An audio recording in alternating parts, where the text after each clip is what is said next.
Joe Biden is the 46th President of the United States, and our week long wait for the results came to an end on a beautiful Saturday.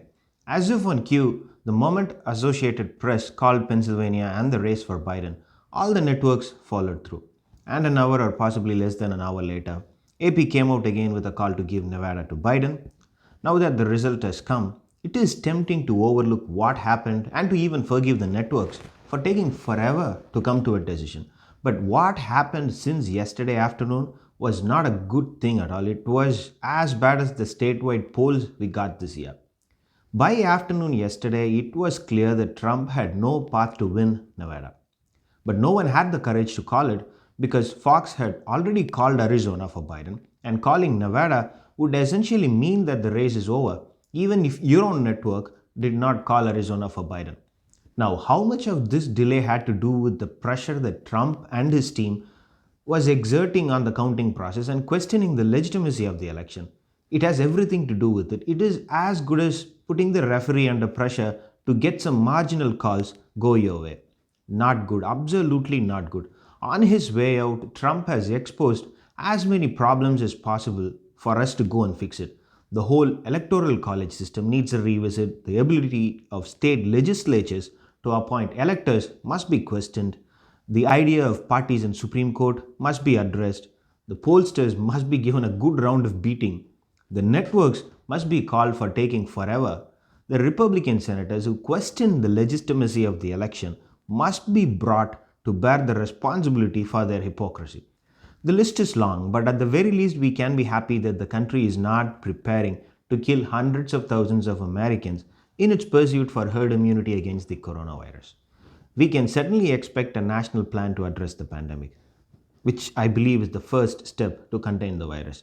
Sadly, we have to wait for 2 more months, but I expect Biden to be up to speed before January 20th and hit the ground running on day one. It's only a matter of time before Trump and the current GOP will get into mudslinging, saying that Biden scraped through it and it was not a mandate to rule, blah, blah, blah. For starters, Biden has won a mandate. There is no other president in the history of United States with more votes than Mr. Joe Biden. Biden is going to end up with 5 million plus votes than Barack Obama. Yes, Trump did better than what he did in 2016, but more than 5 million people in the country have said in one voice that they prefer Joe Biden over Donald Trump. In a democracy, even one more person is enough, but Biden has 5 million. Trump has faced the electorate twice, and he failed to get the popular vote twice. He escaped once with the support of the Electoral College, and he failed in his second attempt. Trump won the presidency in 2016 with tiny margins in the Midwest. Just 77,000 votes handed him the presidency over Clinton. We cannot have one rule for him and one rule for another. If less than 100,000 votes separate Biden and Trump in the 4 states that puts Biden over the top, then so be it. A win is still a win. Didn't just 3 votes give enough power to the Republican Senate, allowing them to pack as many courts as possible? Their argument has always been we have been given the mandate from the people of the country to do so. If they just hold 1 seat majority in the Senate, are they going to say no, we don't have the mandate? They're not going to say that.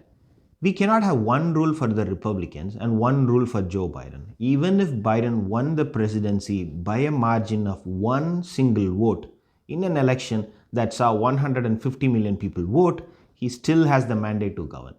Biden has flipped 5 states that voted Republican in 2016.